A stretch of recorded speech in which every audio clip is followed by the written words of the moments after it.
Happy Mother's Day to all you mothers out there.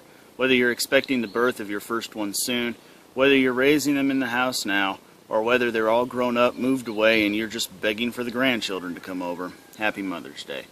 I'd like to share with you two short stories about my mom and about my wife.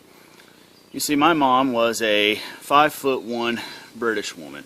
She passed away a couple years ago, but when I was growing up in the middle school and high school times, I wasn't the best of children. I was constantly getting in trouble, and for some reason my mom was always there to defend me to the T.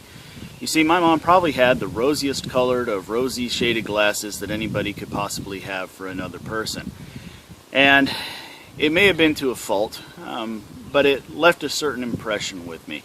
And I don't know if it was because I was her only son, or if it was because she had me when she was 41 years old. I'm not sure what it was that made her act that way toward me, but she did nonetheless.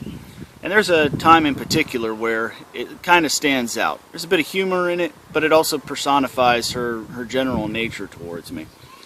There was a time that both of my parents had worked at a specialty grocery store, and we had to move because of a new store that was opening. And at this new location, we moved there kind of blindly, as I understood it. You see, I was only in 7th grade at the time, so I can't really speak to all the details behind it. But I know that where we moved, it wasn't the best neighborhoods or the worst. It was good enough that you could walk around, ride a bike, but you might not want to be out there at night.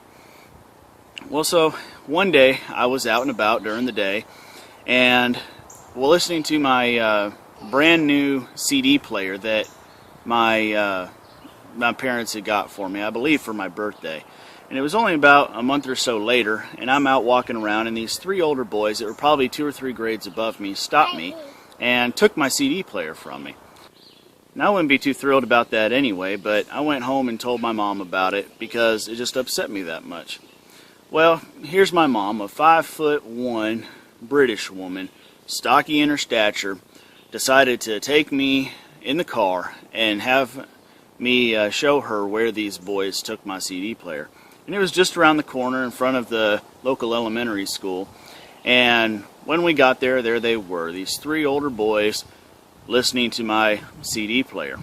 My mom gets out of the car, walks over to the one who has the CD player, grabs him by the collar, which, mind you, is doing something akin to this for her to be able to do that, pushes him up against this tall tree, gives him a pretty good what for, and takes my CD player back. Well, what happened to the other two guys? They ran off as soon as she started coming toward the guy with the CD player. So, here's my mom, an older British woman, much shorter than these guys, and going up there and giving them what for, making them run off and getting my CD player back. So, that's one of the fondest memories I have of my mom. I'm sure there's plenty of others, but that one really just stands out to me on how a mother defends her children.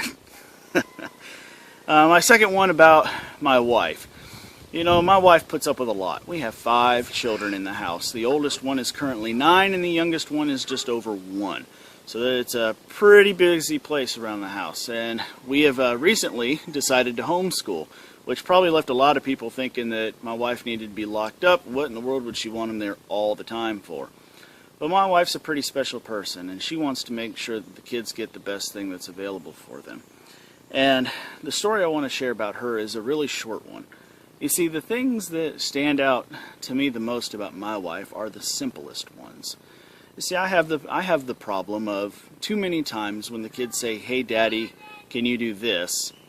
I end up telling them, well, in a few minutes, or not right now, or Daddy's doing this. But since the kids have been home for homeschooling, I've noticed that, you know, all of a sudden the 2-year-old will walk up with a book to my wife, and she'll be in the middle of the daggum living room trying to go to get a glass of water, and she will sit down, put that child in her lap, and read this little 10-page storybook. Makes the kid as happy as can be. She still gets her water just 2 minutes later, and everybody's happy. But it's just that instinct to realize that it doesn't take up that much time to make such a big impact that really impresses me about my wife and her abilities as a mother.